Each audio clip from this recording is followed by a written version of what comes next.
যি কি নহওক ৰূপান্তৰ একেলগে কয় ৰূপান্তৰত খোজ দিয়ে ৰূপান্তৰ হ'বই লাগিব আৰু সেইটোৱে আমাৰ প্ৰতিজ্ঞা সেই প্ৰতিজ্ঞা কৰিয়েতো আমি ইয়াত সোমাইছো হয়নে নহয় কোৱা সেই প্ৰতিজ্ঞা কৰিয়েতো আমি ৰূপান্তৰ আৰম্ভ কৰিছো আৰু সেই ৰূপান্তৰ ছাৰ আহি আৰু সোণত হৌগা চৰাইছে তাৰ কাৰণে এটা হাত চাপৰি ৰূপান্তৰ ছাৰক মই একেবাৰে প্ৰথম লগ পাইছিলো 2016 চনত ফিলবাৰী উচ্চ মাধ্যমিক বিদ্যালয়ত প্ৰথমবাৰ চাগে ফিলবাৰীলৈ আহিছিল শংকৰদেৱ শিশু নিকেতনত কৰিছিলে আৰু আমাৰ ফিলবাৰী হাইস্কুলত সেইদিনাখন ছাৰে প্ৰথমবাৰ যেতিয়া আমাক ক্লাছ লৈছিল তেতিয়া আমি ছাৰৰ মাতষাৰ শুনি প্ৰথম অৱস্থাত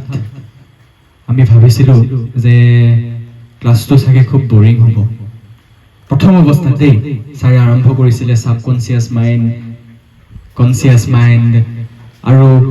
ওপৰত প্ৰেজেন্টেশ্যন দিবৰ কাৰণে আজি যেনেকৈ ছবিত আহিছিল সেইদিনাখন মই গৈছিলোঁ তাত ওপৰত আৰু একেবাৰে শেষত স্পীচটো দিবলৈও বক্তৃতাটো দিবলৈ ময়ে গৈছিলোঁ ক্লাছটো কৰি কেনেকুৱা লাগিল আৰু সেইকাৰণে মোক সেইদিনাখন ছাৰে ফোন কৰি পেলাই কৈছে হিমাংশু নামটো কোৱা নাছিল ভালে আছা চিনি পাইছানে আপুনি মোক নামটো নকলেও মই আপোনাৰ মাতটো শুনিয়ে চিনি পালো হয় বুলি মই ছাৰক ৰিপ্লাইটো কৰিছোঁ ছাৰৰ মাতটো মোৰ একদম চিনি পোৱা হৈ গ'ল ছাৰৰ কথাকেইটা সেইদিনাই সাঁচ বৈ থৈ গৈছিল মনত একদম বুকুত ছাৰে যিকেইটা কথা কৈছিল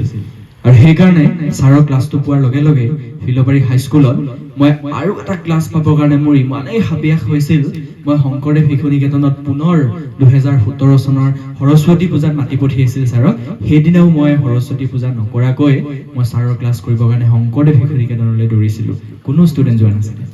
সেইদিনাখন শংকৰদেৱ শিশু নিকেতন সৰস্বতী পূজা ঠিক আছে আমি ৰূপান্তৰ ছাৰলৈ ধন্যবাদ জ্ঞাপন কৰিছোঁ তেখেতৰ মাইণ্ড পাৱাৰ আৰু TMIT টেষ্টৰ যিখিনি ব্ৰেইন এবিলিটিৰ গোটেই কথাখিনি তেওঁ যিটো সামৰি লৈছে গোটেইখিনি অদূৰ ভৱিষ্যতে আমাৰ ছাত্ৰ ছাত্ৰীসকলক আৰু উপকাৰ কৰক অসমৰ বিভিন্ন প্ৰান্তত বিয়পি পৰক ৰূপান্তৰ ছাৰক এগৰাকী সুবক্তা এগৰাকী অভিৰুচক তেখেতে ইমান ধুনীয়াকৈ মনত সাঁচ বহুৱাই থৈ যাব পাৰে গতিকে ৰূপান্তৰলৈ আহি ৰূপান্তৰ ছাৰে যিখিনি ৰূপান্তৰকামী পথ এটা দেখুৱাই থৈ গৈছে সেইখিনিক আমি আশীৰ্বাদ হিচাপে লৈ লেটছ এপিয়াৰ হয়নে নহয় ফেব্ৰুৱাৰী মাহত আৰু বেছি দিন নাই আমাৰ হাতত আৰু বাকী সকলোৰে ফাইনেল এক্সামবিলাক আহি আছে গতিকে সকলোলৈকে ধন্যবাদ জ্ঞাপন কৰি অনুষ্ঠানটো ইমানতে সামৰিছোঁ